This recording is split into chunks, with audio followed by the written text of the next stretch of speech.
Alors maintenant, nous allons essayer de parler de transfert de charge. Mmh. En fait, on va chercher à comprendre comment se transfèrent les actions extérieures, par exemple, le poids de la neige, sur les différents éléments pour circuler dans la totalité de la structure et arriver jusqu'aux fondations. Les objectifs sont plutôt simples à comprendre. Il s'agit d'abord de dimensionner chacun des éléments en fonction des charges qu'il reçoit, en fonction de leur risque de défaillance et évidemment en fonction du matériau qui est utilisé. Il s'agit aussi de dimensionner les assemblages entre les différents éléments que l'on aura dimensionnés pour être capable évidemment, les assemblages doivent être capables de transférer toutes ces charges. Et puis, dernier élément, bien entendu, une fois qu'on aura calculé cette descente de charge, ce transfert de charge, l'idée c'est d'aller dimensionner les fondations elles-mêmes et de vérifier leur stabilité par rapport au sol.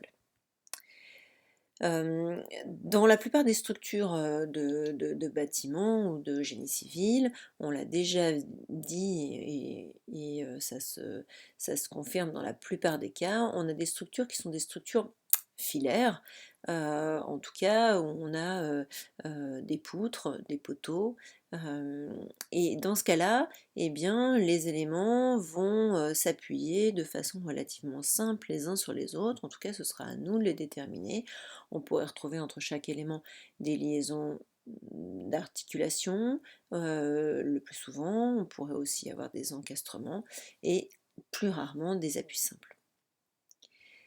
Donc, par contre, les charges ne s'appliquent pas directement sur les éléments filaires, puisque sur la structure elle-même, on retrouve une couverture et on retrouve un bardage extérieur, de façon à fermer le bâtiment lui-même et qu'il soit propre à son usage.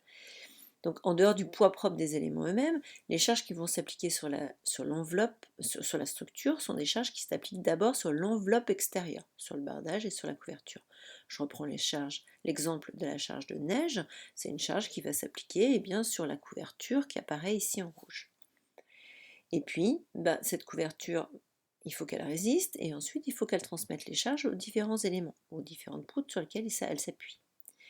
Donc, si on considère par exemple sur ce cas-là, on va avoir ici différentes poutres porteuses.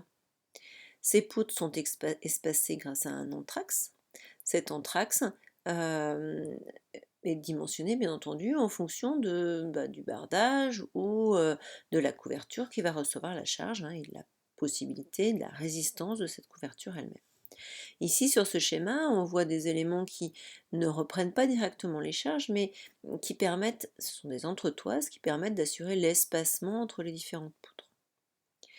La charge, elle s'applique sur un bardage qui est invisible ici, ou sur une couverture, en tout cas sur quelque chose de surfacique. Donc on a une charge surfacique en kilonewtons par mètre carré. Et pour savoir ce que reprend chacun des éléments, chacune des poutres, on va déterminer une bande de chargement.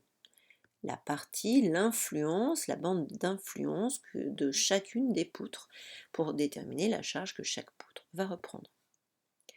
Donc ici par exemple, si on regarde cette distance-là, on peut assez facilement comprendre que c'est la même valeur que l'anthrax.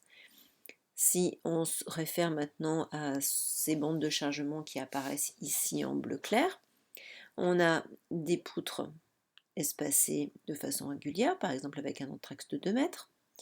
Une poutre courante va donc recevoir la charge qui s'applique sur la surface bleue fois la largeur d'influence qui est dessinée ici. Et cette largeur d'influence, comme l'anthrax vaut 2 mètres, elle vaut elle aussi 2 mètres.